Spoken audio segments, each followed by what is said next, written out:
Hi everyone, how are you doing? I hope you guys are doing great. I'm actually gonna put a little bit of music on. Welcome to Facts and Two Cents. This is Petal. Hope you guys have had a great week so far. Hope everything is going well.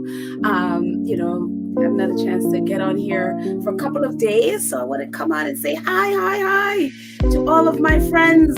Hey, out. So, how are you doing? Hope all is well. Hope you are great.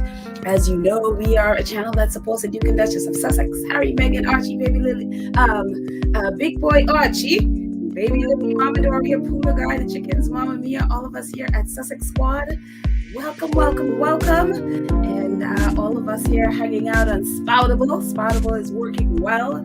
There were a few hiccups on the first day, but the majority of us, or at least I think, the majority of us have migrated from Twitter over to Spoutable, and it's great. It is a breath of fresh air to get away from nonsense and the trolling and hate on Twitter to go to a place of peace. I feel like that, what is that? That poem, Breathe, that Meghan, she shared on archetypes, and it's like, yes, I definitely feel like, yes, breathe.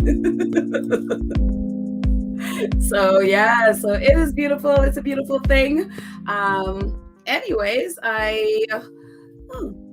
is that music I was trying to get here? Here we go.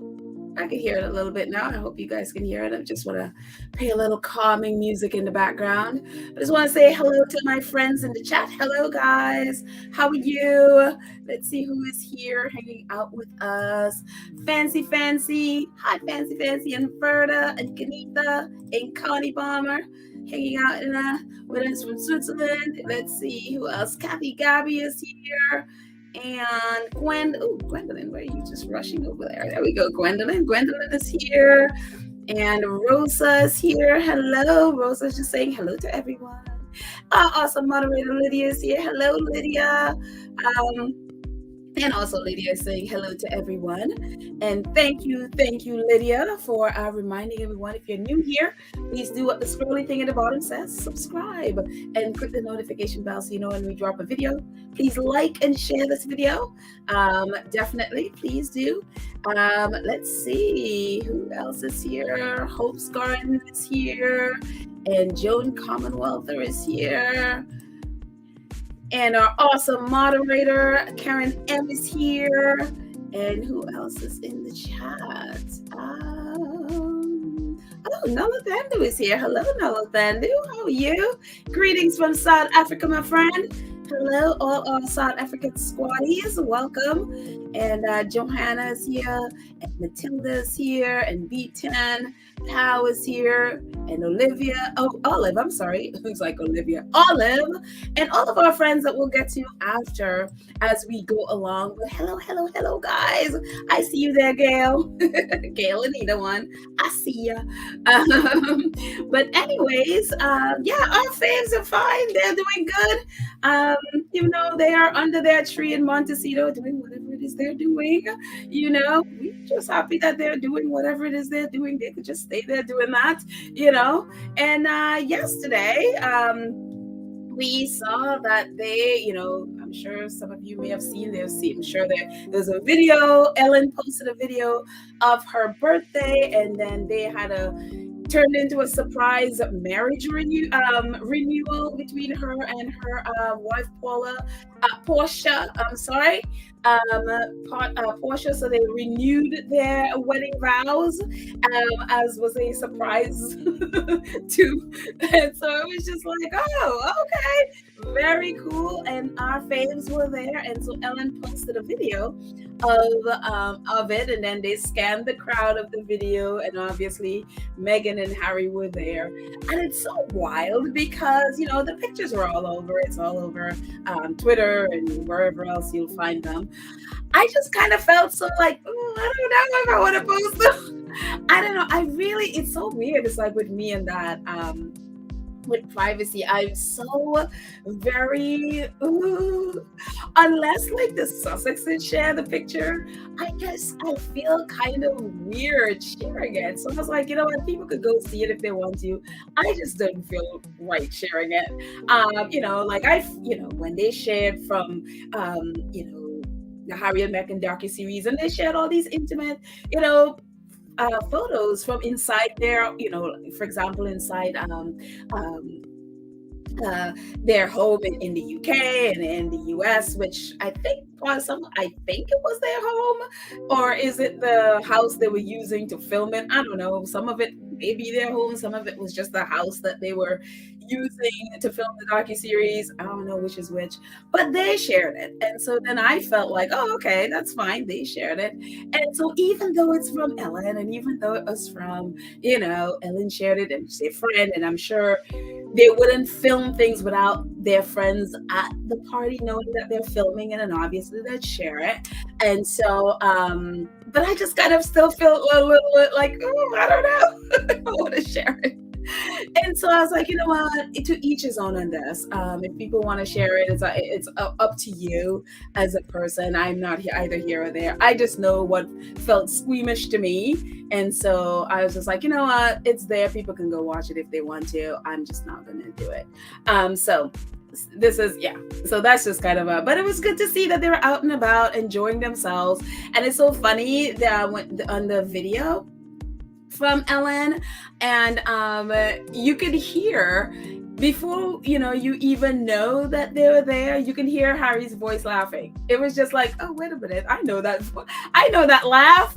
It was so wild. I guess he was close to whomever it was that was doing the videography, and so you can distinctly hear his voice laughing. So it was great to hear our fave laughing, and Meghan is there, and all their, I guess, their friends and other celebrities, I guess, according to this People magazine article. It says Meghan Markle and Prince Harry joined Jennifer Aniston, Katy Perry, and Ellen and Portia's vow renewal. The Duke and Duchess of Sussex made a rare outing following the release of Prince Harry's memoir, joining Courtney Cox, Orlando Bloom, Gwyneth Paltrow, and more at the surprise ceremony. And it's so funny. I always find it funny when people say, oh, a rare outing. And it's like, I am positive Harry and Meghan are out all the time. We just don't know. They just do it on the down low. Montecito people don't go broadcasting their parties and get together and hangouts to the world.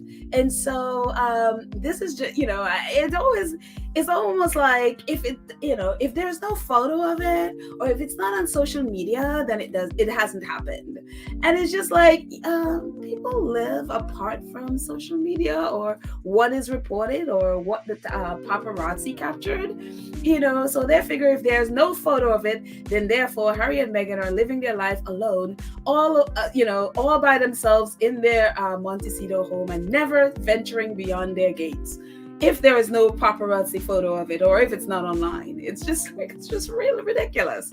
But it's just, but other than that, hey, they're out doing their thing, and I love that. I absolutely love that they're out enjoying. And of course, we know Ellen and Portia are great friends of Harry and Meghan. So, I mean, I would have been surprised if they wouldn't be there. They live right next door to each other, so or at least close to each other. I don't know if it's next door or not, but close to each other. Or in New York, our next door is right next door. Oh, goodness. I'm hoping you're not hearing this really loud noise. Let me know if you're hearing this really loud noise. They're doing renovations next door, and they're sawing something downstairs. Oy. So let me know if you're hearing this really horrible noise. I hope you're not. Yikes. I hope they stop very soon. Oh, thank goodness. But yes, renovations is going on next door, so it's just really Lydia says we can hear it, but it's okay, it's not too distracting. Oh, okay, thank you. It's just they're doing renovations and they're cutting things, and there was a bit of a fire recently, and so I think they're renovating the apartments that got burned. But yeah, it's just very loud. Anyways, New York sound. Unfortunately. Sorry. Okay. Let's see. Oh, what else is happening? Oh, Prince Harry's travel list is doing great. If you guys have not checked out their website, definitely go ahead and check it out. They are definitely, really highlighting different places around the world that's, eco-friendly that you can go travel to that you probably normally wouldn't think of, and so it's like kudos to Prince Harry's company. I love it. I absolutely love that. And this is one of those places that they are highlighting on Travelers. So I'll put the link in the show notes. If you haven't checked out Travelers, definitely go. And again, this is a organization that Prince Harry founded, and now they're all of these billion-dollar travel industry sites that are attached, including Visa and Travel. What is it? All these. Oh, I forgot all of their names, but but definitely go on there and you'll see all of their partners, including, I think, what is it, Visa, Travel.com, or I don't know. That's me who don't travel a whole lot, so try to remember who their partners are. Definitely go check it out. But this is one of the place that was listed. They do like these different blogs about the different places, and I was just like, oh, I would have never thought of this. This is like travel stars. Meet Mohammed Ilawa from Eco Egypt. I was like, oh, this is very interesting. I would have never, you think of Egypt. This is not not what would cross my mind. So it was just like, this is very interesting. So let me just move my. Sorry. I'll get to that one in a second, but let me just move my little banner so I can read things. There we go, getting out of the way there. So this is Mohammed Ilawa. It says Mohammed Ilawa reveals the country's must visit eco hotspots. I was like, oh, we all know Egypt is for its ancient heritage sites and rich culture, but its local flora and fauna, less so. That's about to change thanks to Eco Egypt, which is on a mission to turn the country into one of the world's top eco-tourism destination. Eco Egypt project manager Mohammed Ilawa tells us, and I'm going to put the link in the show notes so you can go ahead and read it. But I just thought this was really cool. Normally you don't think of these things. You think of ruins and stuff like that in Egypt that to go visit, but I would normally think of this. And so it's very interesting, and it's great because then, I like the fact that Travelers is recommending places that you wouldn't normally think of, and you wouldn't normally go, because a lot of people will go to the tried and true places, and a lot of times with a ton and tons of tourists, then it ruins the environment. It ruins, the ruins, and so they're recommending places that, oh, these are different sites that you can, and so that to lessen the amount of people going to the normal places, really to give it a chance to breathe, and to visit places like this that you wouldn't normally think of. So I really like that. I really like that. Now for me to get into an airplane and fly there, I hate flying, just so you know. I was like, I hate to fly, but I actually would get in an airplane to come and check this out. So would really be interesting and really fun. What else is happening? Spare is there. Spare is doing amazing. Again, still top number one in the US and around the world, and in the UK, obviously, definitely number one, and doing great things as usual. I'm going to get in the chat in a second, in a bit. Let's just go through a few of these, and then we'll jump into the chat. But I love this. I love reading people's experiences, because people come into to Spare with so many preconceived ideas of what it is, and then so I love reading people's take on what they got out of it. And this is one. Thank you, Royal Suitor, for posting this, from Lydia Millen, and she says, I wanted to let you know my thoughts so far of Spare by Prince Harry, as I think it's so important that we listen to people's stories from their mouths, and this is the first time Harry has ever done this. I am shocked by the the eye roll I receive when I say I'm reading his book.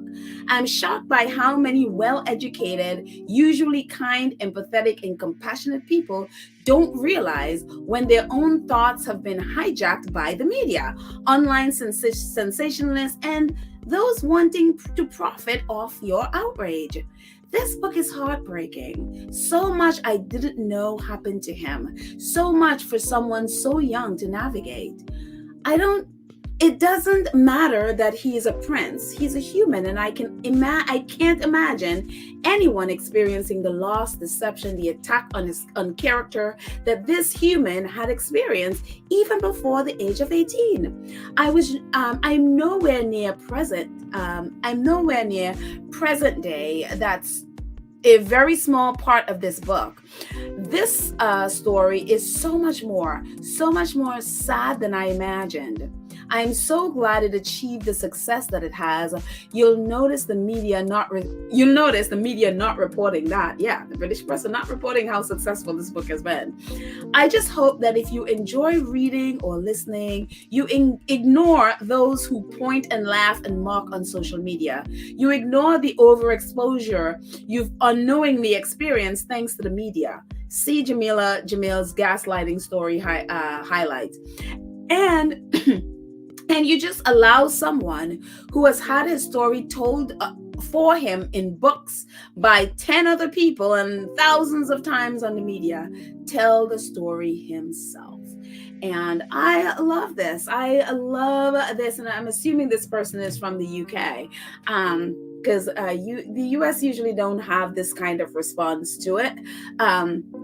But yeah, it's really, for me, just listening to people who ordinarily, are not into royalty or not into this, and coming into it and getting a fresh perspective. And she's so correct in her estimation, or in her thinking about the amount of seemingly well-educated people that don't realize their thoughts and the way how they view, for example, Harry and Meghan, is because they've been groomed by the media. They are hate unto people that they don't know, and they swear it's their own thoughts. They swear it's how they feel because of their imagined things that the Sussexes have done. And I'm glad she's highlighting it here. They don't realize that they have been groomed by the media and by what they see on social media. And so it is just, for me, it's wonderful to see this kind of response and people having their own thoughts about, as they read, and they're able to share it. I love this also. National Bookstore, they also tweeted about this, and I'm just gonna get myself out of here so you can, well, actually, no, I can just leave it there. It's going to be on the other side. But and it's funny, again, I am just getting into, I didn't know it was a thing. Book Twitter and library Twitter. Didn't know it was a thing until Spare.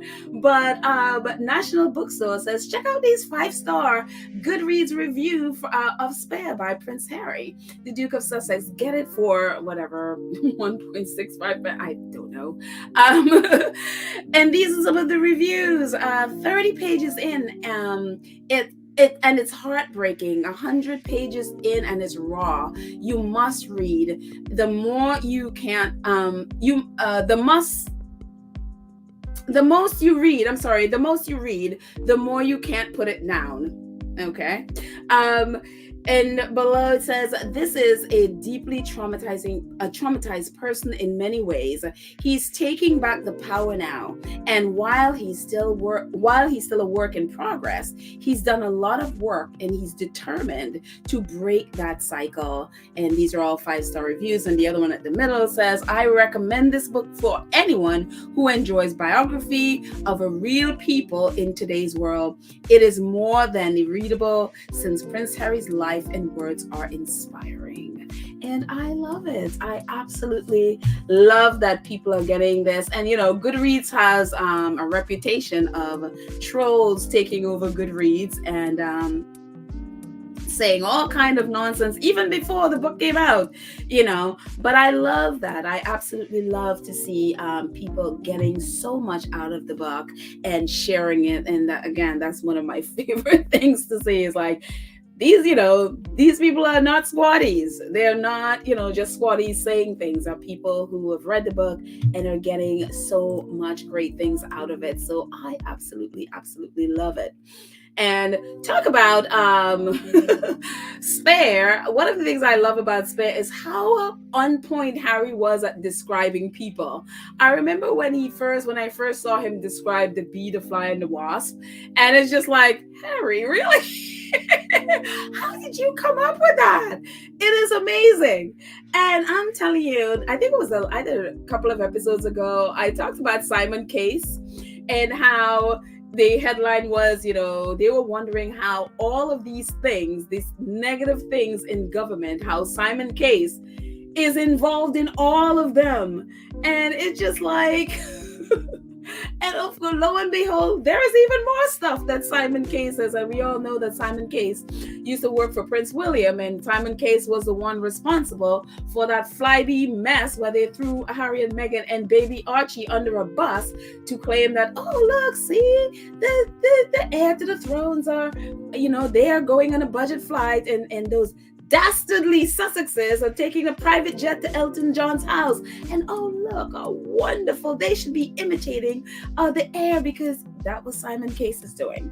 And then we learned, of course, that the budget flight, that Flyby, or they actually sent an empty jet to go pick them up, and the whole scandal blew up in their faces, and then they were trying to cover it up. That was Simon Case's doing. And of course, Simon Case left Prince William and went back to government where he came from.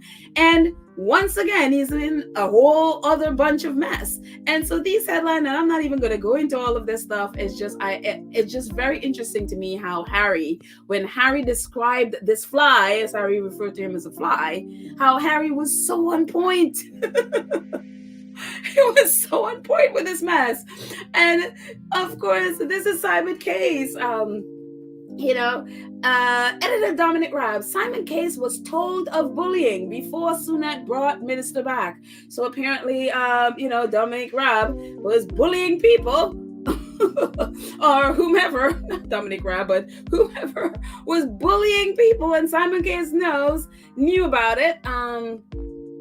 Dominic Raab is like, the cabinet secretary was personally informed of a written complaint against Dominic Raab months before Rishi Sunak reappointed him as justice secretary, the Times have been told. So Simon Case knew about this bullying. And remember, Simon Case was at the heart of that so-called bullying case against Meghan. Now, they were very quick, him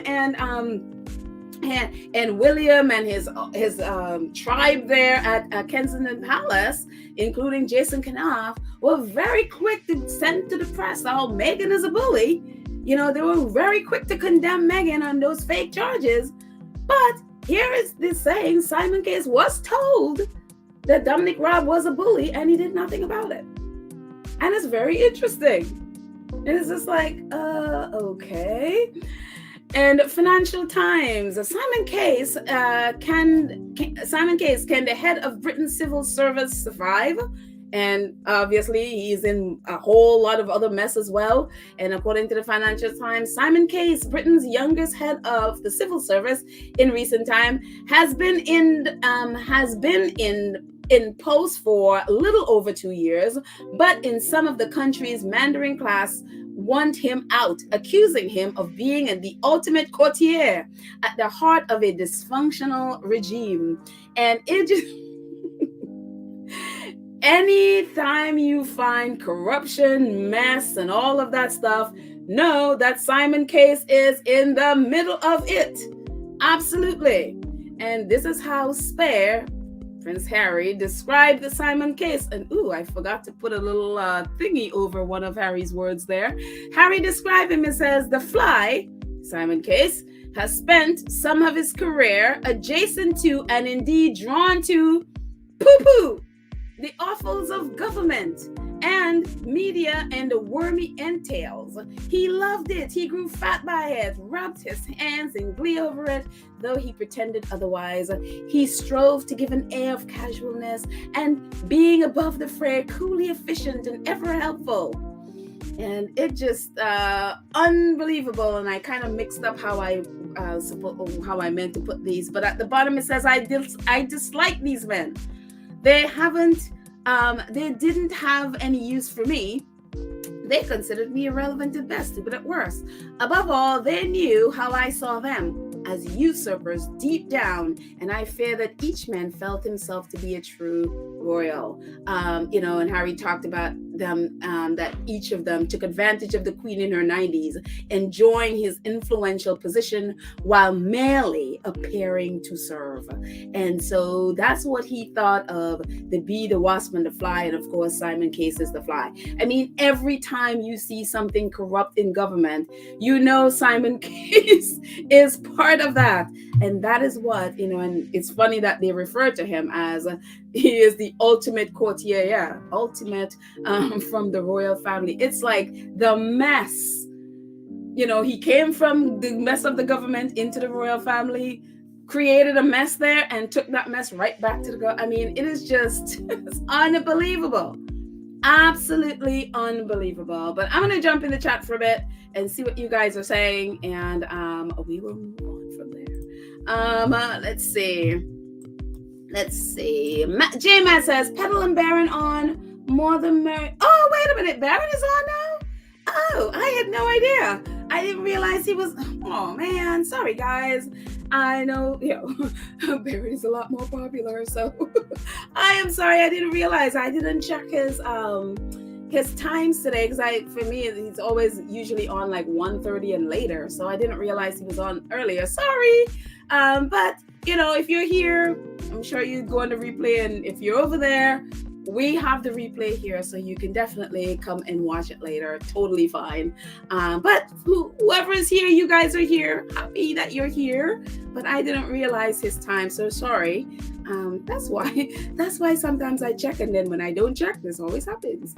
Let's see. Sylvia Dixon says, yes, Petal, the same cruel and rude UK and Australian media that encourage people not to purchase Meghan's book, The Bench. The Bench is still a #1 bestseller. Exactly. I mean, the things that they have done to try to derail Harry and Meghan's projects, whether it's the books or the Netflix show, docuseries, or whatever it is, anything that Harry and Meghan have done, the media, especially in the UK, and some people they have so groomed that they just will attack it for no reason. Absolutely for no reason at all. And so I just, just meanness, and on the mindset, if they attack Harry and Meghan's projects, then that will elevate and people would hate it, and they would only go after the royal. Well, I'm sorry to bear this news to people, but even their trolls, Harry and Meghan trolls on say Twitter or whatever, are not necessarily royal. They're not exactly royal fans. They don't go supporting the work of Kate and William or whomever else. That's why their projects are failing, because they're not supporting it. They're just there to hate Harry and Meghan. And it's just like, well, yeah, you could hate watch, and thank you for watching. Thank you for elevating it. Thank you for adding to it. So it's crazy. Let's see.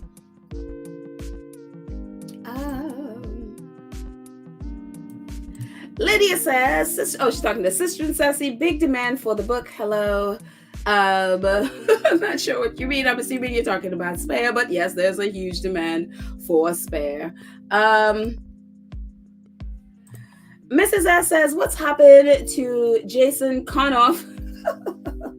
He's been very quiet. Well, he is with, the Earthshot Mass. So Earthshot Mass is, other than when they do the big supposed when they do the winner, the big event for the winners, that's not really for the winners, as we've talked about. So since, especially the last one in Boston, where they didn't invite the winners, but recently invited them to some little get together in Windsor, which nobody has talked about.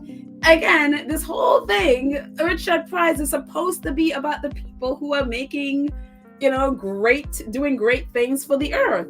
And as we've seen, it hasn't been about that. Nobody knows who these people are because, again, they didn't invite the people when all the press cared. Now the press doesn't care. Maybe one or two outlets may have talked about the people who came to Windsor, but nobody cares. So that's where Jason Kanoff is, and no one cares. So,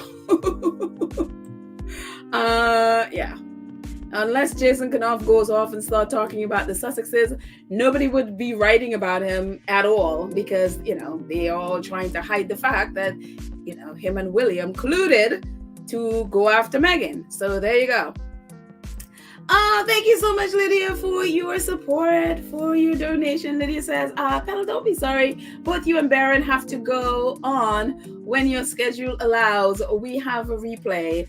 All love you both. Aw, thank you. Yeah, sometimes your schedule is all over the place and, you're not available later. So you kind of just go on when, you have the time. And I try very much to go on early, like, 11 or 12. But sometimes my schedule is just doesn't cooperate at all.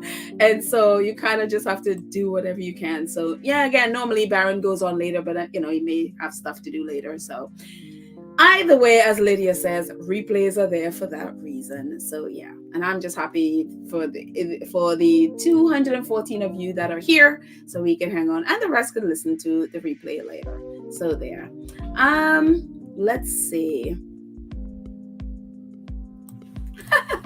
I love the waving hands. I long to see those waving hands. Let's see. I'm going to go up and see whatever else I missed.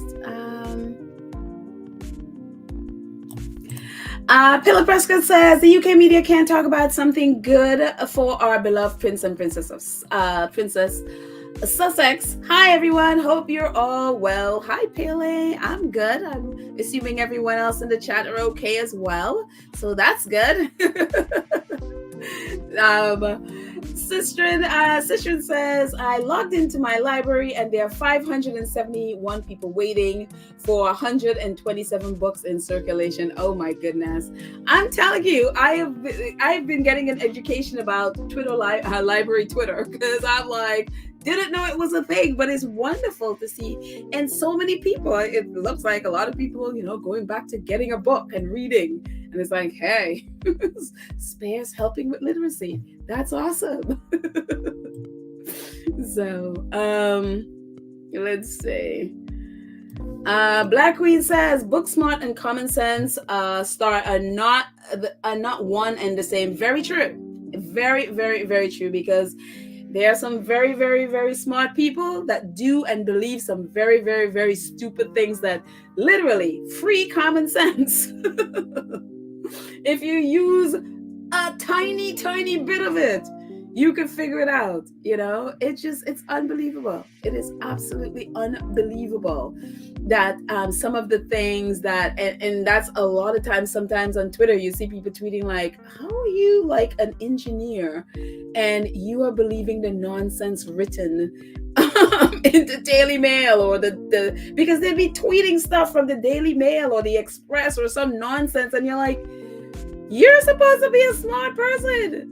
Why are you doing this? Why are you retweeting some stupid thing that is clearly fake from the Daily Mail or the Express or some stupid stuff like that? And you see it all the time. So, and Lydia says Spoutable. Yes, Spoutable is up and running. It the last couple of days when it first came on, the February 1st and 2nd. So because especially the first day, because everybody was signing up at the first, at the same time.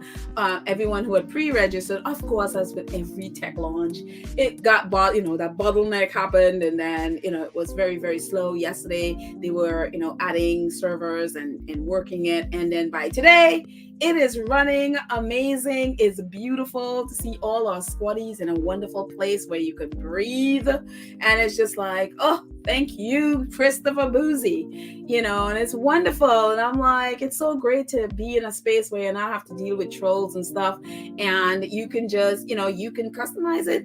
Anybody who's a problematic person, and obviously bot sentinels, their meter thing is there, so you will know who is a problematic person. You can block all problematic people. You can block people who has, if someone just created an account to troll or something, you can block that person. Like people with, say, if someone just, because a lot of trolls, they usually have, between 1 and say 20 people following them, and you can block people with it. For example, if somebody has like only 20, it's like, no, anybody who just signed up for, if they just, people who just signed up to troll or whatever, you can block them. I mean, it's beautiful. It's beautiful that you can, you don't have to allow people to reply to your spouts. It's not tweets, but spouts. So Spoutable is doing great. So thank you, Lord, for, and it's great to see a Black man step up and create this. And it's just like, how people can do things. And it's great to see out of the conflict with Twitter and trying to get them to address trolling and single purpose hate account. Out of that came this. And it's just like, this is problem solving, and to know that he was on Harry and Meghan's docuseries, and it's just like, yes, it's so good. It's so good. So, if you're ever inclined to go on social media, and if you're over on Spoutable, I'm there, same handle as Twitter, Facts and 2 Cents. So definitely join and definitely follow, and I'll follow back. So yeah, and if I don't, it's probably because you changed from Twitter, and I don't recognize the handle. So yeah, I'm still being cautious there as well. So, but it's awesome. It's absolutely awesome. Oh, Pillar Prescott, thank you so much for your super sticker. Thank you for your support. I appreciate. So thank you. Let's see.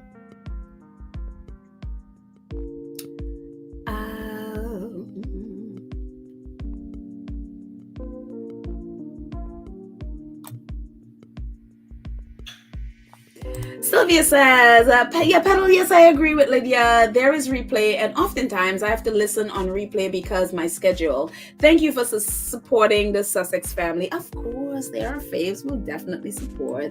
Absolutely, absolutely, absolutely. So, yes, yeah, sometimes, schedules are crazy.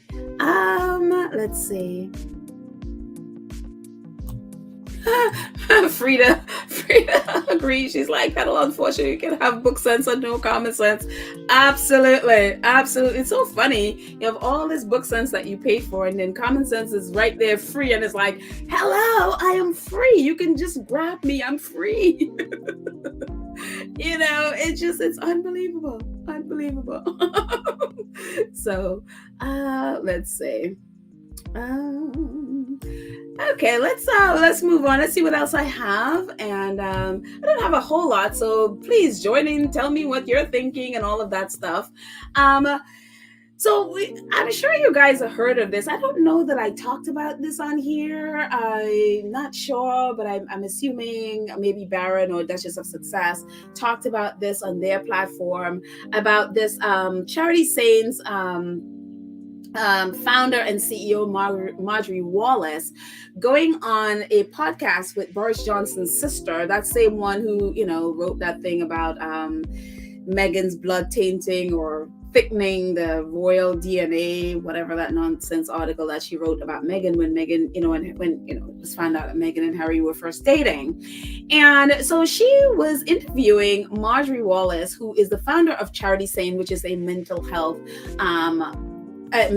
charity. And Marjorie, she has talked about mental health in the past. Like, I think I saw an article where she even mentioned about Meghan. I think she was saying that it's good that she's talking about it or something like that a while ago. I have to go back to the article. But in this and just a little bit about her, she was a former reporter as well, and she founded this charity, and apparently is great charity apparently, but she went on this podcast with Rachel Johnson. I think Rachel is her name, Boris Johnson's sister. And one of the things she said on the podcast, which of course the press and the Daily Mail especially jumped on, and then others followed, is where they asked her specifically because Meghan, in an Oprah interview, talked about her being having a mental crisis and having suicidal ideations and all of that stuff, and so Rachel Johnson referred to Meghan's situation and also to the docuseries, because Meghan talked about her depression in there. And so Marjorie's like, well, I don't want to say anything about that. But then she goes in to talk about, that she does not respect people who play the victim card. And because when she was saying that, when prompted by Rachel about Meghan, she was saying, according to this article too, it's like, I don't think playing the victim helps. Founder of mental health charity Sane says Meghan Markle should find ways of living with whatever disability or disadvantages you have after the Duchess told of her suicidal thoughts. And while she didn't specifically say that to Meghan, the fact that she was saying these things right after being prompted about Meghan and Meghan talking about her suicidal ideations, one make the direct correlation between the two. And so this happened, and so everyone started calling her out on Twitter, because on Twitter she even posted the interview on her Twitter page. And the podcast that she did with Rachel Johnson. And so for 2 weeks, I think it was the 19th of January or something like that happened, or at least that was the last time they posted on Charity Sane, which is their Twitter handle. People have been calling out the charity. It's like, their founder, even on the website, even she was saying that before, that when you're dealing with suicidal thoughts and all of that stuff and mental health, there's no real drug for it. The only thing that helps and the only thing that can help a person is by talking about their suicidal ideations or whatever it is that their mental, wherever their mental health state is. She literally said that. But then when it's referred to Meghan, all of a sudden it became about playing the victim card. And she, talks about not respecting anyone who plays the victim card, and people need to, whatever they feel like they're a victim of, they need to basically figure out a way to deal with it. And so that has brought on a avalanche of, calling her out and, really going after Charity Sane, because again, this is so dangerous for a person who is, one, struggling with mental health issues, or, whatever that is, whether it's suicidal ideations or whatever it is you're struggling with. That is so dangerous. And it is just like their website talks about, talking through these things. And then when Meghan has only talked about it, twice or three times? Meghan talked about it, it's playing the victim card. And again, even though she didn't literally say Meghan, when she started talking about this was deliberately when, literally after she was prompted about this, and she's like, well, I don't really want to talk about, basically the docuseries, but I just don't believe in playing the victim card. Naturally, everyone would think, and if, that is who you're talking about, because you're responding basically right, from what you're prompted to talk about. And so this has been going on, and people have been like, Charity Sane has not responded at all to it. And so many people from all walks of life have been calling them out. So this company called MH Media finally wrote them a letter, and this is from MH Media. And as you can see, they scrutinize, as you can see at the top, they scrutinize the way mental health is reported in the media, and they are a charter compiled in collab with Samaritans and others. And so they basically watch how the media report on mental health, and and one wonders, like, where exactly were you guys when Meghan was going through? But maybe they were there and we just didn't know they were there. But they tweeted about it. They said, shockingly, Charities Sane still have not issued a statement distancing themselves from the comments made by their founder regarding Meghan Markle, the Duchess of Sussex's mental health. We have today sent them an email and we'll let you know if they respond. And that was I think a couple of days ago. So they responded. And well, first of all, this is the letter that they sent to Charities Sane. And some of it says, to whom it may concern, we run a non-for-profit campaign, the Mental Health Media Charter. We exist to scrutinize the way the mental health is presented and discussed across all forms of media. Last month, your founder, Marjorie Wallace, or it should be Wallace, ACE as opposed to Wallace, appeared on a podcast in which she said that when asked about the Duchess of Sussex, she said, I don't think playing the victim card helps. Whatever you're a victim of, and I really don't respect people who take the victimhood as a career. She then went on to say that people should find ways of living with whatever disability or disadvantages they have. As you will know, the Duchess of Sussex has spoken out about her mental health difficulties, including feeling suicidal at one point. This was subsequently reported on in several newspapers, including the Daily Mail. The pieces featured pictures of the Duchess crying as she recounted her mental health struggles. Ms. Wallace, status as your founder, was mentioned in the headlines and featured prominently throughout to add gravitas to her statements. On your website, you say, Sane's vision is to help create a world in which there is no shame or blame surrounding mental illness, which it believes needs to be recognized as one of the greatest challenges facing society and must be treated with the same seriousness as physical health conditions. We assume Ms. Wallace's comments, which were used to shame the Duchess of Sussex, do not match your stated mission statement. We have reached out to you several times via social media asking you to release a statement distancing yourself from these comments. We believe it is a responsible thing for you to do, given the potential damaging impact that may have had not just on the Duchess herself, but on anyone struggling with suicidal thoughts who might have read the article. Your continued silence on this matter suggests you endorse the comments made by your founder. We look forward to your clarification on the issue. For your information, we are sharing this email and any reply we receive from you with our followers. Kind regards, Mental Health Media Charter. And so, I appreciate them, going out there and writing them, because again, numerous people from all walks of life have been tweeting at Charities Sane about this, and they have been silent. They have said nothing at all. And the only time they have responded is to this email. And their response is basically what you would expect: gaslighting. Dear Mental Health, and I'm not going to read the whole thing because it's a bit lengthy. Dear Mental Health Media Charter, thank you for getting in touch. Before you make any assumptions based on the distorted and misreported article in the Daily Mail and repeated in the Daily Express referenced by iNews Online, you should know the truth of what was said on the podcast. In the Difficult Women podcast, Rachel Johnson interviews women who had prominent careers featuring difficulties that have experienced in their life. It was not about the Duchess of Sussex or mental health. Yeah, we know this. We actually listened to the podcast. We know.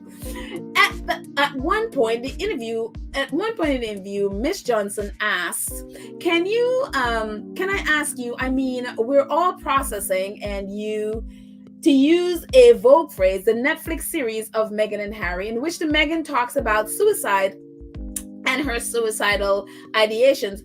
Do you think it was advisable? It is clear Miss Wallace, not Wallace, is as in your email, like, okay, makes no reference. She never has or would ever talk about someone who she doesn't know or who had not given their permission to speak publicly. Later in the edited interview, Miss Wallace, referring to some of the difficulties in her own life, explicitly states, this is nothing to do with the Netflix series. I don't like victimhood. I've never played it myself in my life. I mean, at least I hope I never played it. I had terrible times with the children in my life and divorce, but I really think that playing the victim card helps. I don't think playing the victim card helps. Whatever you're victim of, and I don't really respect people who make victimhood their career. This is false and gaslighting. Because if you listen to, and I know podcasts are edited, some of them are edited, whatever, what they're trying to say is it's a completely separate issue from, what she's talking about. It was her life, and it's completely separate from Rachel Johnson asked her. It is not if you listen to the podcast. She said this literally prompted because Rachel asked her about Meghan's suicidal ideations and what she had talked about in the Harry and Meghan docuseries. And from that, Rachel Johnson went into, and she did say, this has nothing to do with Netflix, but I don't like victimhood. It's directly, even though she says the words, it's nothing to do with the Netflix series, anybody listening to that with any form of common sense knows this is what she's talking about. Anybody, and the way how it's said and where it's said in the interview. If this was wrong, the amount of people that have contacted Charity Sane, if this was wrong, they would have corrected this. They would have gone. I mean, they know that the Daily Mail picked it up. They know the Express picked it up. They know all of this, the people picked it up. They know that they have been getting all of these people coming at them. Why have they not distanced themselves from this statement? Why have they not corrected Rachel Johnson and said, no, that's not what I said. You misrepresented what I said. You edited what I said, and they go on to say, like, oh, in the gossip column, the Daily Mail, the earlier question about Miss Markle was falsely linked to Miss Wallace's later reflections. No, it wasn't later. It was right after, when she was prompted about the Harry and Meghan docuseries, when Meghan is talking about her mental crisis, And again, if this was so wrong, why hasn't Charity Sane corrected it? Why have they waited and then just sent this email and have never, ever corrected it? Why have they not put out a statement saying, no, this was wrong? Why have they not contacted Rachel and said, no, you need to correct this if that was wrong?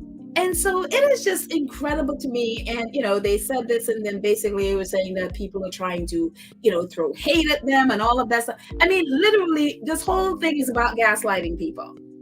This whole thing is about gaslighting people. And the thing about it is, we should not be surprised by any of this.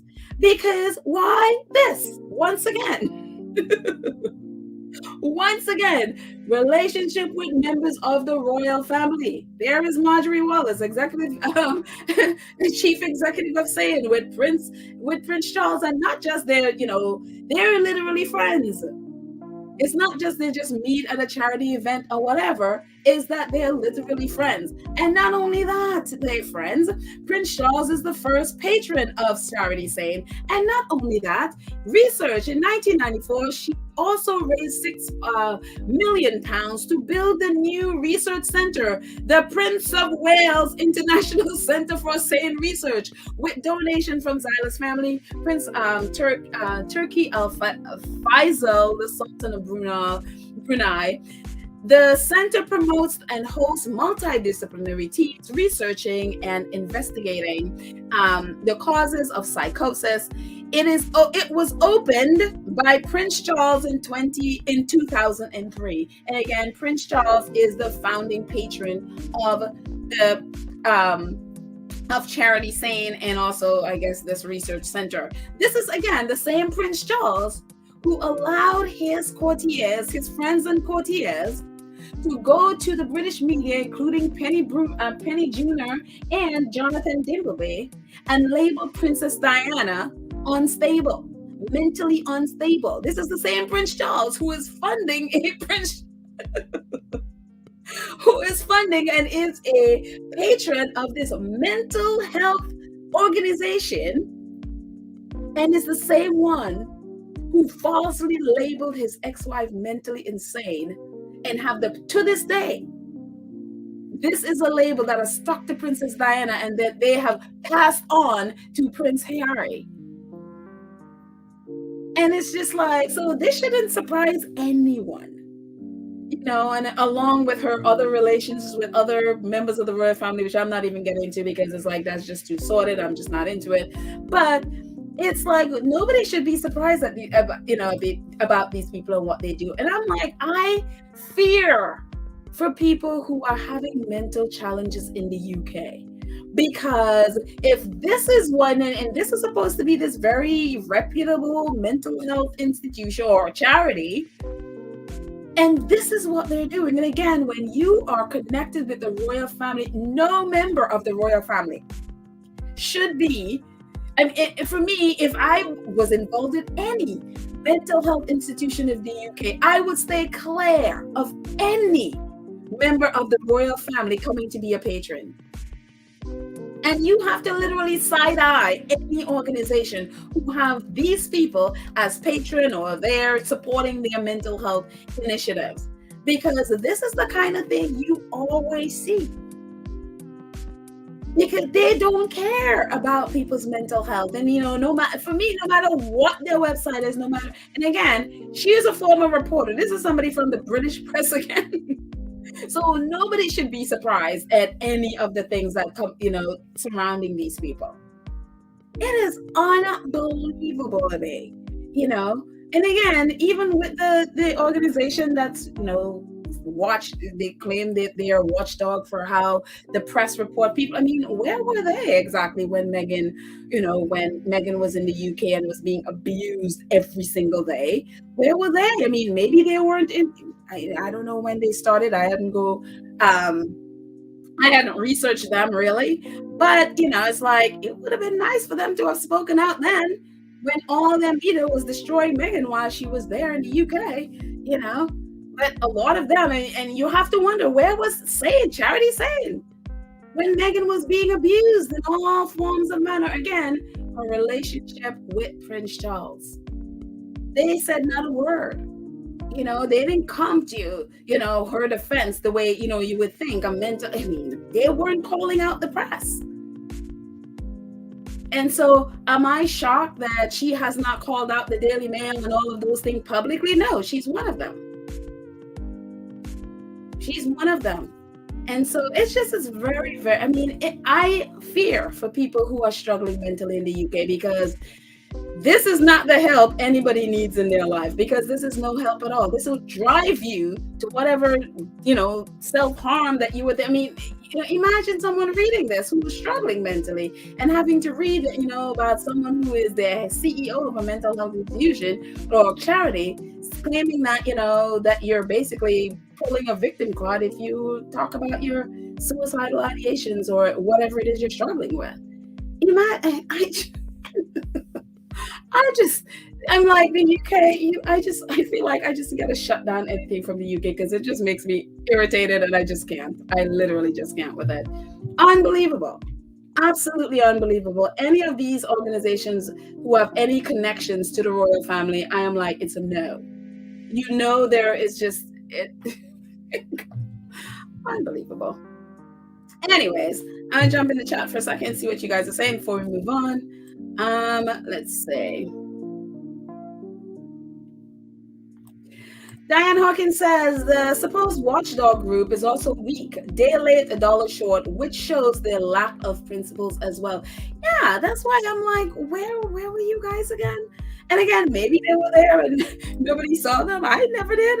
It's the first time I'm hearing about them was today. It was like, oh, you guys are there? And I'm just like, okay. Um, they're late to the dollar short, that's for sure. But at least they got Charity saying to respond to this. It just I can't get over the Prince of Wales International uh, Center for Sane Research. I'm like, sane research? Well, I mean, I know it's Charity Sane, but they are all nutcases as far as I'm seeing. Sylvia says, Little Rachel Johnson is probably still angry because she appeared on PBS. The commentators asked her about the awful column she had written about Meghan, stating Meg would taint the royal blood. I'm sure she is. I mean, I'm sure she tried to make excuses for it in that BBC documentary.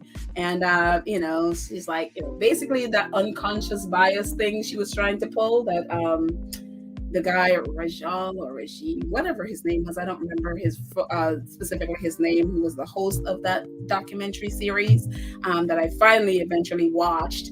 And she was trying to make excuses for it. And it's just like, oh, no. So I'm sure they're all still, they all still have issues. Let's see.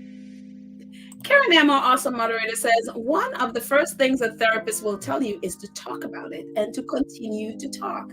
I know. That's the thing. And that's what, even when Harry had, when Spare first, even before it dropped, and I actually saw one of Harry's mates that he actually talked about in the book and really was really complimentary to him in the book, went after Harry because of what he read in the tabloids. And basically his comment was, shut up. And I tweeted at him, I'm like, I was like, you of all people should know better than to tell someone who is, working through working through trauma to shut up. I'm like, that is something you just don't do. You want them to talk. That is the point. You want someone working through these things to talk and keep talking and talking and talking until they're done talking, however long it takes. And telling people who are working through trauma to shut up is the one thing you don't want to do. So that was one thing that really, I was just like, dude, you should know better. That was very surprising. But for some, that is a mentality in the UK. Shut up, shut up, shut up. Stop whinging, stop whining about it. Shut up, move on. Suck it up and move on. And that is the culture. And that is why so many people are so damaged. Because nobody wants them to talk. Nobody wants to listen. Nobody cares enough to have someone who is working through trauma to sit there and talk for as long as they need to. It's always you're pulling the victim card. It's just, but they are victims. They are victims. So if you want to go pull the victim cards for the rest of your life, go pull it. You are a victim. But it's so damaging for people to use that, don't pull the victim card and to shame people for talking when it's the one thing they need to do. Because again, there is no medicine to cure this. The only solution is to talk and get it out of you. And, talk in whatever other ways and means you can get help with. I mean, there are lots of other ways to, that can add to talking, but you can't replace talking. You have to talk and get it outside of you. So it's unbelievable to me. I mean, people do the same thing with, when we talk about racism, like, you're just pulling the race card. I was like, look, I'm going to pull this card forever. You have to tell me that forever because I'm going to keep pulling it, because it's racism and it's not pulling a card. It's just saying what exactly it is. So unbelievable. It just is unbelievable. And Karen is like, it's stupid because they are victims. Exactly. They are victims. So unreal. But I think because a lot of people don't want to deal with the fact that people are hurt, they want excuse to attack. And if it's, it will look really bad on you if you're attacking someone who is a victim. So if you can claim that they're not victim and get that to be the narrative, then you could feel free to go attacking that person without guilt. They want to attack without feeling guilty. But it's harder when it is known that this person was a victim of a crime, this person was a victim of whatever the situation is. It's harder to make excuses for yourself when you go to attack that person, which is what they've done to Meghan. It's like dehumanize her so that we can attack with, with impunity, and we can attack without having to feel guilty and think of, oh, we're attacking a victim. It's the same mentality. It's so sick. Let's see. Let's move on.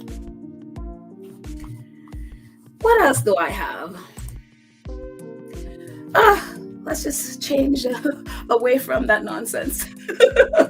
Away from that nonsense in the UK, and something to much more positive. Much more positive. Let's go to Montecito and just be positive.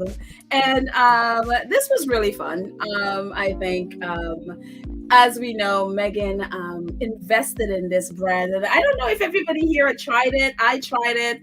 I had never tried lattes before. It's just not my thing. Anything coffee related is just not my thing. I'm a tea person. So this was new for me, but we found out about Meghan obviously investing in Clever, and Oprah.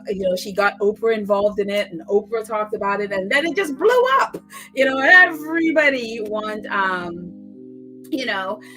everybody wanted Clever, and so again, and this woman, and she's actually British, but she lives in California, and this is a female-owned brand of lattes, and it's actually pretty cool. My favorite is the one at the top, the matcha. It's just very, very cool. I haven't had it in a while. I hadn't ordered it in a while, so now that I saw it, it was like, oh yeah, I forgot about this. I should order it again. I still have their little blender thing, which is really cool, and their little scoop thing too.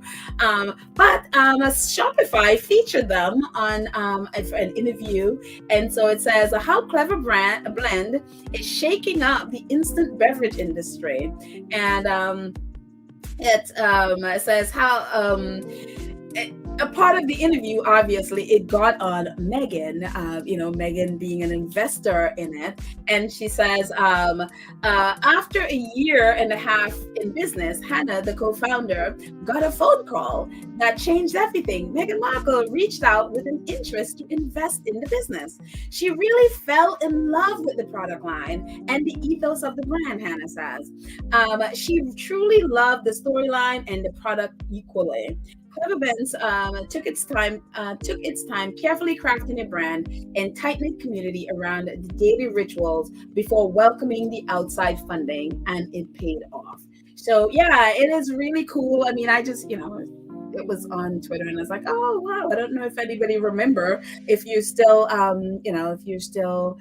drinking Clever products, but sometimes in the future, I will order another packet of it. I've tried the matcha, and I've also tried the golden super latte. Those are the two that I've tried. I'm not like a coffee person, but the matcha is more vegan, and also coffee. I think it's all is, but that is more like not coffee thing. So that's why I tried that one. It's caffeine free, and so that was the one. And again, the golden one was also really cool too. And so, but for some people, it's, definitely is an acquired taste. For me, it was as well, because again, I'm not used to drinking stuff like that. I'm more a straight tea person, but it's actually really cool. So anyways, cool. And it'll be interesting to see how much it has grown from where it was to where it is now. And again, it was also featured on Oprah, I think for the second year in a row, on her Christmas time. She does Oprah's favorite things, I think it's called, and it was also featured there. So for a couple of years. So Yeah, so good kudos on them. I'm telling you, whenever Megan touches things, it always like it grows in incredible ways. And so kudos, Megan put her magic touch on Clever Bread, and they are doing great. And I guess you can get it on Shopify. So, anyways, I think that's all I got. I'm going to stay in the chat for a little bit and see what you guys are saying, and then we'll call it a day. And again, our faves are, they're doing whatever they're doing under a tree in LA, not LA, in Santa Barbara. So, we'll just leave them there to do that. So, yeah. But anyways, let's see. Crazy Trekker says the UK just looking for a weaker villain they can direct their frustrations onto without being accountable. They cowardly hide when it comes to billionaires who are doing the damage but come full throttle. Yeah, I mean, it is such a brutal culture, and it's like when you aim the spotlight on them, they're quick to claim that they are the victims. They will, I mean, look at what they've done to Meghan. And the moment you turn the spotlight on them, they hide. They try to hide and then try to gaslight, oh, it's not us, it's somebody else's fault. No, you're just trying to make us look bad, or you're just trying to hate us and whatever else. And I'm like, you're just hateful. And this is not, I'm not saying the whole of the UK, specifically the media and a lot of their groomed nutcases that follow them. This is their mentality, and so it's just very, they make their country look so bad. It's just so bad. It's just, I've never seen a media that just, unbelievable. Educate You Too, thank you so much for your super sticker. Thank you for your donation. I appreciate it. Thank you so much. Let's see. Chody Stacey says, Gwendolyn Dennis, you and me both. I wish we have the authority to affect Harry and Meghan on that decision. Either way, I pray for their safety and wellness. The gaslighting, and coercive control is rife. I am assuming you probably mean coronation stuff. Look, whether they go or not go, it's, these are two adults who make decisions that's best for them. I wish them well. For me as well, I wish they would stay in California and leave coronation people to their coronation. But again, that's their family. Whatever they decide to do, I respect them. And I will not be talking about the coronation. I will not be covering it in any way, shape, or form, even if the Sussexes are there. I'm done with that mess. But I will pray for them, obviously, and their safety if that's their choice and that's what they decide to do. Again, they are family, so I'm not going to get in the middle of people and their family and whatever they choose to do. And I will pray for them, but I'm not going to cover it. I'm sure there are going to be many other things that we can talk about if they decide to go. We'll definitely be talking about King Archie's birthday. That we will be talking about, definitely. And I'm sure, as the squad always do, I'm sure there might be a fundraiser or something in honor of Archie and Lily's birthdays, as we normally do every year. So that I will definitely be talking about. Let's see. Diane Hawkins says, it's amazing we've seen the Sussexes more in 2023 than since they left the UK. We've seen the Sussexes more in 2023 than since they left the UK. Whiners should shut up and go watch a Netflix doc and read Spare again. Well, we really haven't seen them in 2023. Other than those, pictures from Ellen's video. That's the first we're seeing of them. Let's see. Billy Scott says, Karen, it took me 3 years to come out of the dark side after I lost my dad 16 years ago, and I just lost my mom this last October. Wow. But I am not as bad as my first experience. Wow, I am so sorry to hear that, Pele. Goodness. And again, it's so different for everyone, right? Just like Harry, one of the articles that I talked about on here a few episodes back was about prolonged grief. And some people go through that years and years and years of the grief. And some people are able to get over it and, and not get over it, but to be able to, make peace with it, probably more the better way to phrase that, sooner than others. I mean, everybody is so different. And the death hits all of us so differently. And so, yeah, I'm happy that, that you are maybe able to make peace with the mom's death a little bit, in less time, I guess, than your mom. But again, it's still trauma. And so I am so sorry, and my deepest condolences, Pele. I can't, gosh, it's tough. It is really, really tough. And so that's why, Harry talking about it. And so many people, again, are afraid to talk about it because of stuff like the Marjorie Wallaces of the world are out there spewing things who are supposedly mental health advocates. And they're spewing things like playing the victim card and all of this stuff. And it's so damaging to someone who, are going through, especially like prolonged grief or anything like that, because for Pele's it was 16 years, she says, and so it's just like it's hard, it's like first she said it took 3 years to come out of that, and it just like some people again are able to make peace with stuff quickly, and others it just takes years, and for Harry, until a few years ago, Princess Diana just disappeared to him. She didn't die. It's just, as he calls it all the time, her disappearance. And so it just, and so that's one of the reasons I'm so happy you wrote this book, because I'm sure so many people who have had prolonged grief can relate to so much of what he is saying, and I'm glad he was able to share just so in details and be so vulnerable. And this is for the people who didn't have someone they feel like, oh wow, somebody sees me and they understand what I've been going through. So it's amazing.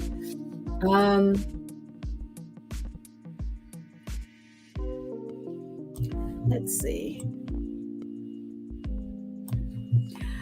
Lorna says, Petal, if Harry decides to go to the coronation, he needs to travel with a pair of boxing gloves or heavy security. Willie Leaks is gunning for him. Yeah, well, definitely he'll have his security there, but yes, boxing gloves might. I still can't get over how much the media, especially the British media, have minimized Prince William attacking Harry and that abusive behavior towards Harry. And so many people have laughed it off and really, basically acting like, oh, Harry is not a real man because he allowed his brother to beat him up and all of that stuff. And again, that brutal culture that does not understand or refuses to acknowledge abuse and refuses to, that is like, that's illegal. That is domestic violence. And it's unbelievable how light people have, made jokes about it, made light of it. And it's like, are you serious?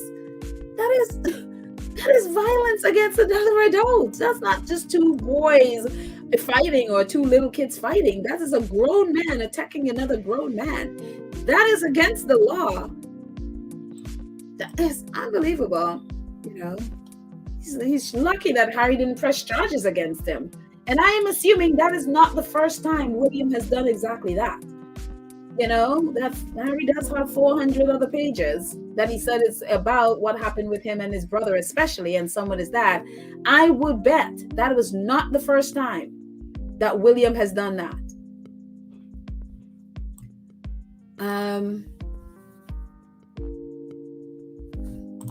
Sylvia says, really breaks my heart that Miss Doria have to hear statements from people making cruel statements concerning her daughter's mental health. Those cruel statements harm so many people struggling. Yes, yes, yes, and yes. I can't imagine as a mother.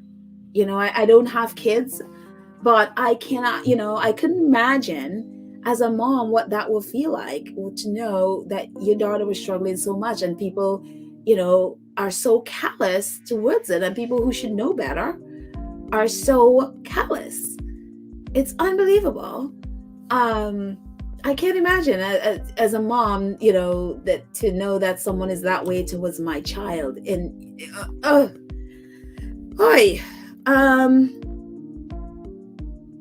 let's see. Black Queen says, I'm afraid we need a full 2 hour of Dora's, I'm assuming you mean Doria's interview. I'm sorry, we need more from her in defense of her daughter, starting from her childhood.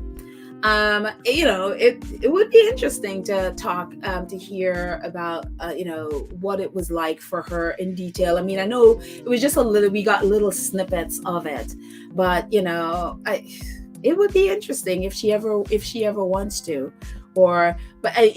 she might not. She might also feel like, because when Harry and Meghan docuseries came out, especially on Twitter, people went after Mama Doria, saying all these lies about her, calling her a criminal, and that she was in jail, and all of this crazy stuff that kept popping up. And it was just like, what on earth?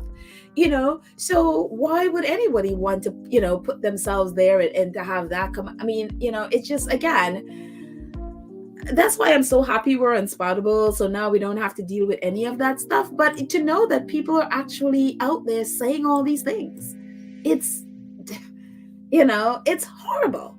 So it's just, yeah.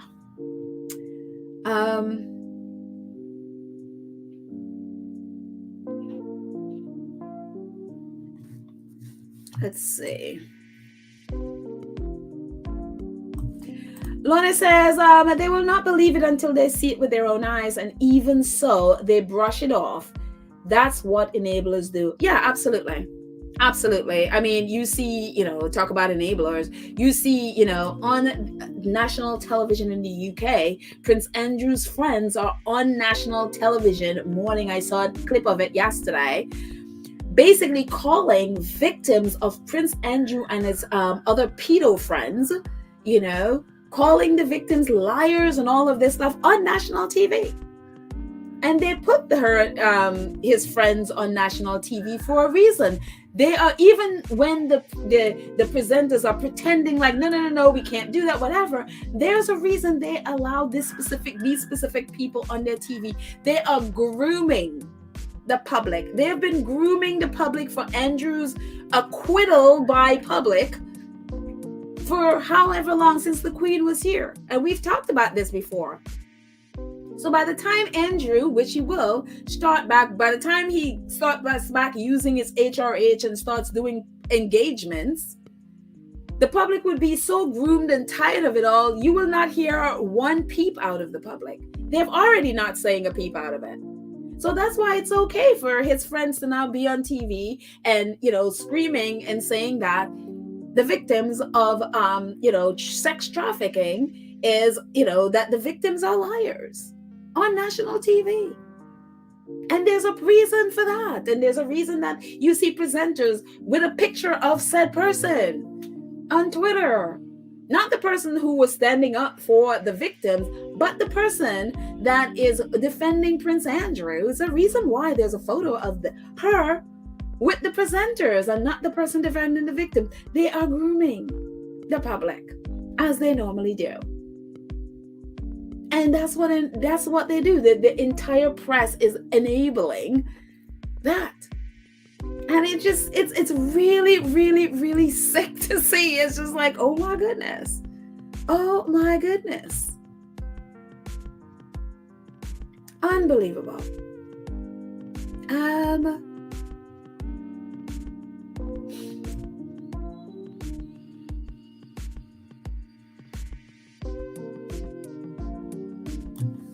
Karen M says, Pella, that's how stupid these people are, because you can't be social worker with a criminal background.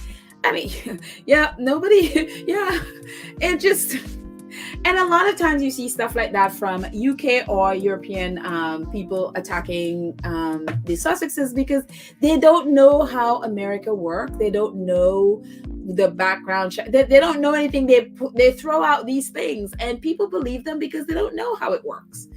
Or they have not researched how it works, and they, let's just say horrible things about Mama Doria because she's Meghan's mother, and they know they have people that they've groomed that will believe it and they wouldn't check anything. And that's why the British press do what they do. They don't fact check. They don't have to because they know they've groomed enough people to believe them. So there you go.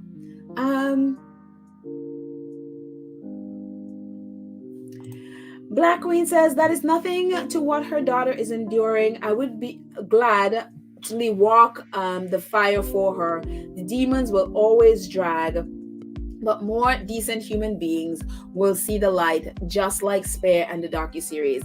I mean, it would be nice, but I don't think, I think more Meghan and Harry will protect her as much as possible. I mean, it took this long for Mama Doria to speak, and I think a lot of it is Meghan doesn't want her mom to go through what she has gone through. That's her mom, and she wouldn't want that.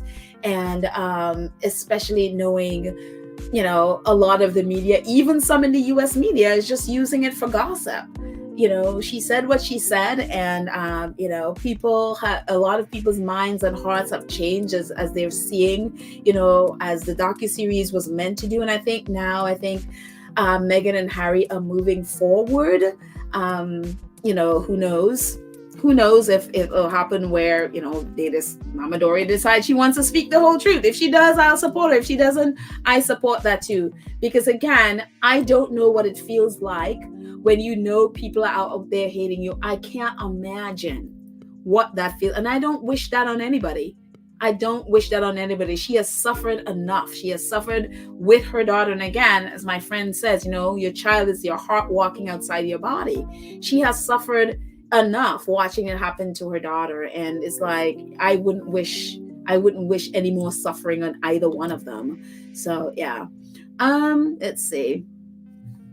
Shodi says, IMO, in my opinion, Palace Vipers approve of Will should be the one to attack him unprovoked to create animosity, rile up more tension. If Harry retaliated, he would have been held accountable. Oh yeah, if Harry, and I think that's one of the part of it where Harry knew when that was happening, that it was calculated. So when he didn't go along with the narrative that William just kept getting more and more angry because Harry wouldn't go along with it. It was planned. That was a planned attack, and Harry saw through it and did not fall for it. Because again, exactly, if Harry, as you say, if Harry retaliated, he would have been held accountable. And that would have been front page news. Harry attacks his brother. Harry attacks the heir.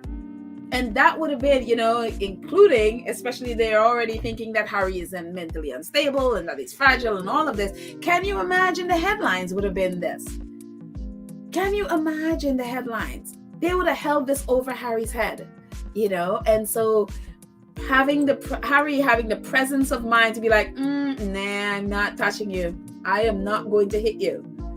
And it's like, good. So, and notice, nobody has said Harry is lying. No one has said anything that Harry has said about his relationship and what happened between him and William or Charles. Nobody has called him a liar. They're all just saying, oh, they can't trust him, whatever. He's going to leak stuff, which is nonsense. But nobody has called him a liar. Nobody has said it didn't happen. So yeah.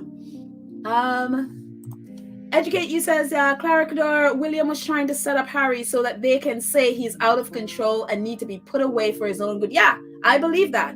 They have done this to other members of that family. Yeah, exactly. This is exactly what they've been trying to do, and it's like that whole thing set up, total setup. Let's see.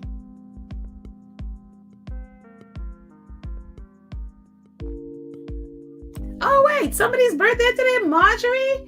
Happy birthday, Marjorie. Wow. Have a birthday. Happy birthday to you. Happy birthday to you. Happy birthday, dear Marjorie. Happy birthday to you.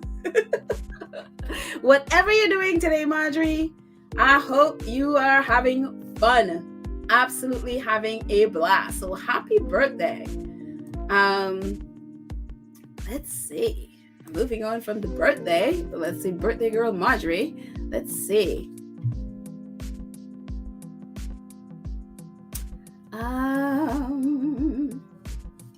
Lydia, our awesome moderator, says the lies are horrendous. If we see stores and get angry or sad, just think how Meghan, Prince Harry, and Queen Doria must feel. Yeah, exactly. It's like, it's one thing to see, and get, be upset that someone is abusing someone else. It's a whole other thing when that abuse is coming to you and at you at the rate that it's come to them. And it's like, oh my goodness. So yeah, I don't wish that on anybody. And I don't wish anybody to have to, it's like, ooh, go away and find your peace. April May says, that's why William did that, to get him to fight back so he can put it in the news. Oh, of course. Absolutely. Absolutely. It's just like, I'm telling you, staying away from people like that is the best thing you can do. Putting a continent between, or get away to another continent is what you need to do with somebody like that. To know that is what, it is scary. It is so scary. Unbelievable. And then to gaslight him at the end, it's like, I didn't attack you, Harold. And then trying to like, oh, you don't have to tell Meghan. It's just like, oh my gosh, talk about narcissistic behavior patterns. It's amazing to watch that play out. Karen M says, Harry and Meghan are playing chess when the UK is playing checkers. Harry wait for the right time to bring out spare, and it was perfect. Oh my goodness. It is so perfect. And of course, we're here, it was a tabloid only. I think someone posted a screenshot of some tabloid claiming that Prince Charles is thinking of course, he's thinking, they know his mind, of responding. I wouldn't be surprised if one of them decided to do an interview. That would be the least surprising thing. If one of them decided to do an interview and it'll be about, if Prince Charles does it, most likely it'll be more about his coronation. And to get the majority of people to watch, it'll be, a question or two about Harry and what. I'm surprised that one of them hasn't done it yet. Of course, that would be the least surprising thing if one of them decided to do it. So yeah. And again, they've done this before. Charles did it with Diana. It's just, none of that is surprising at all. So for the people who claim like, oh, the royal family can't respond, like, well, Charles kind of did with Diana, remember? This is not new at all. So,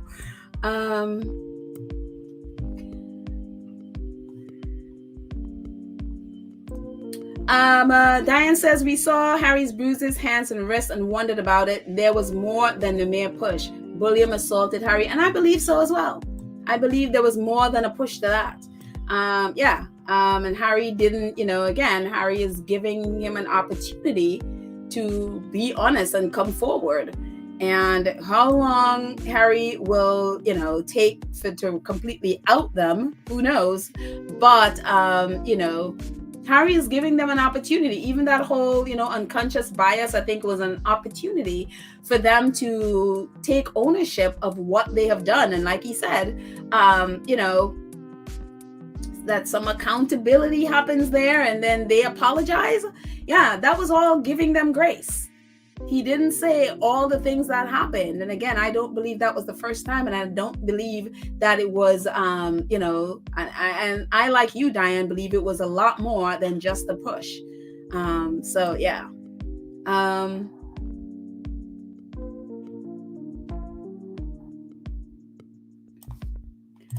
Black Queen says, it's extremely painful, and I would be on every news and social media channel that would allow me. That's just me, though. I don't play when it comes to kids and bullies. Yeah, everybody is different.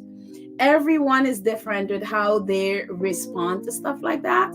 And you have to know what you can handle. Some people can respond where they go after the bullies or they go after publicly, whatever. Some people are able to do it privately. Some people, especially if you have been bullied a lot, you are just mentally and you're mentally fragile, and you have to know what you can handle with stuff like this. So while I'm a person that I'm like, Black Queen, I can be that way sometimes. I can be like, whoa, I'm coming after you. Then there are certain times I'm not. There are certain times some things just hurt so badly. The best thing for me to do is to go away from you, walk away, and focus on my mental health and getting stronger. And so everyone has to know for themselves what they can handle and what's best for them. So yeah, everyone responds to this differently. So yeah. Let's see, a few more before we end. Educate You says, but the British public has been groomed for 1,000 years. They have been groomed, that especially whatever the media and the royal family says to them is the truth. And so that's why so many of them believe it. And they know it's harmful. They know, but they still believe it. And it's just like, we're looking at it, it's like, are you people crazy? Are you crazy? And what are you going to do? They believe it. So yeah. More people wishing Marjorie, an age night too. Happy birthday. So happy birthday, Marjorie, age 9. We have another one. Brenda G. It's her belated birthday as well. My goodness, we have all these birthdays. So happy birthday to you. Happy birthday to you. Happy birthday, dear Marjorie H. Knight and Brenda G. Happy birthday to you. And many more. And whatever it is you're doing, hope you're having fun. So there. Absolutely. Hope you guys are having fun. Let's see. Yeah, Lydia's like, sorry we missed your birthday, but celebrating. Absolutely. Let's see. And Marjorie's like, happy birthday, age 9. Happy birthday, everybody. Let's see. A few more before we end. Karen Warner. Hi, Karen. Karen says the second attack at Windsor Castle to Prince Harry by William with the father present says it all. And they're setting Prince Harry up. And yes, I call it the second attack with Meghan not there. Yeah, exactly. After the funeral. Yeah, exactly. After Prince Philip's funeral. And he's doing it right in front of Prince Charles, and it's just like, that's been a pattern. And again, many in the UK are just like, they're just sort of sweeping it under the rug or making light of it. And, what is the scary part of it is, I keep hearing this narrative of how Kate has helped William to, that how she's helped him to handle his mother's death. And, he's calm and he's not the one out there, constantly talking about Princess Diana or whatever. I'm like, William has not dealt with his mother's death. He has not dealt with it. And that's why it keeps coming out in these rage. He's not dealt with it at all. And one of these days, it's going to explode and there's not going to be... I shudder for the people who are around when this man explodes. I know, even worse than he has already exploded. Unbelievable. So, let's see. Kenita says, I haven't heard anything in the news about replacing the monarchy head on the Australian $5. Oh, that's right. Maybe I've missed it. Yes, I've heard that Australia is, because the Queen was on the $5 note and they are not putting King Charles on there. They are putting, I guess, an indigenous person on there. And so, yes, they are not putting Charles on there. Australia is slowly moving away from the royal family and the British monarchy as head of state in their country. Slowly but surely, they are moving away. Let's see.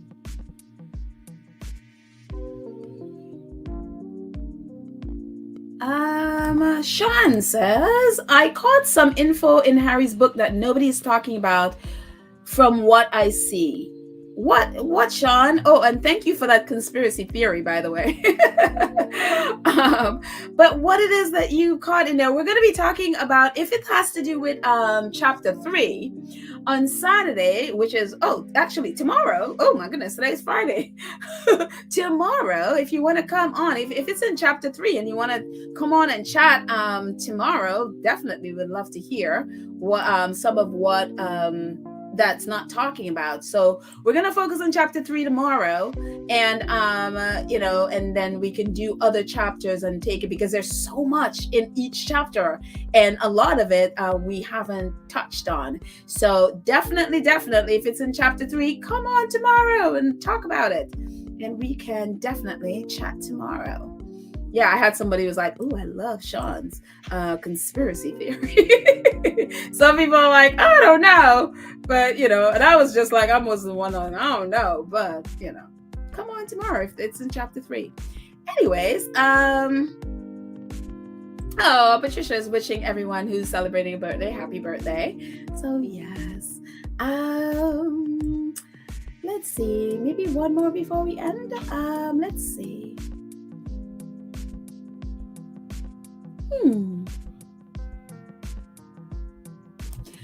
Cookies and Cream, our awesome moderator, says, Gwendolyn, Daniel, I know Harry's trying to give his family some grace. However, there comes a time when you have to let go. I hope he emotionally detaches himself. He needs to stay away from them. And again, everyone, this is a process. Everyone gets there in their own time. I mean, we on the outside, I definitely could see on the outside. I mean, I've been saying that forever.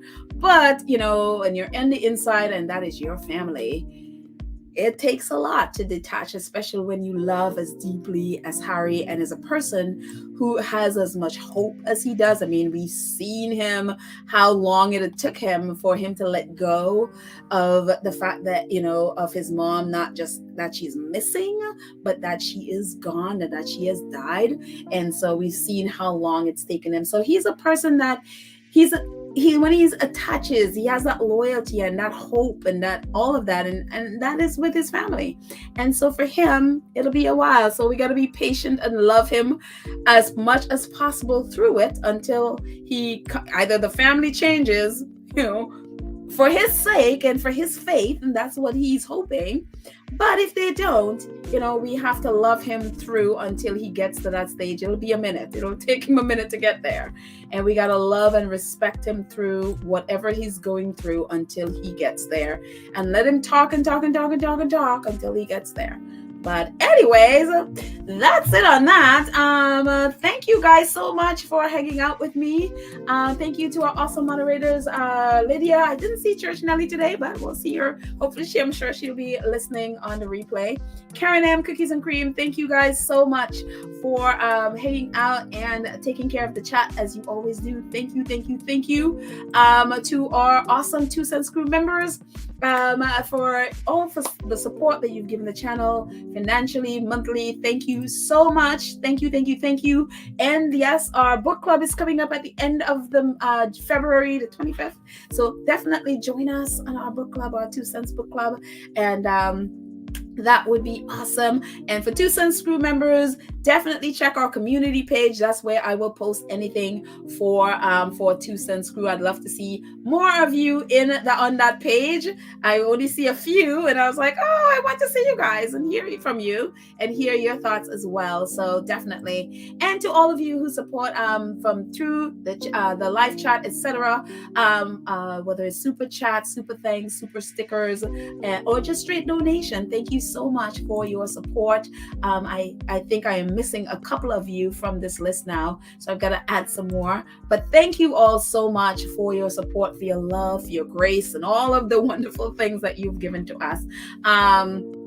But thank you. Lydia, I need to email you about, what we talked about. So check your email, Lydia, because I'm going to email you a question. So anyway, I love you all. Have a fantastic day. And I will see you next time. Bye.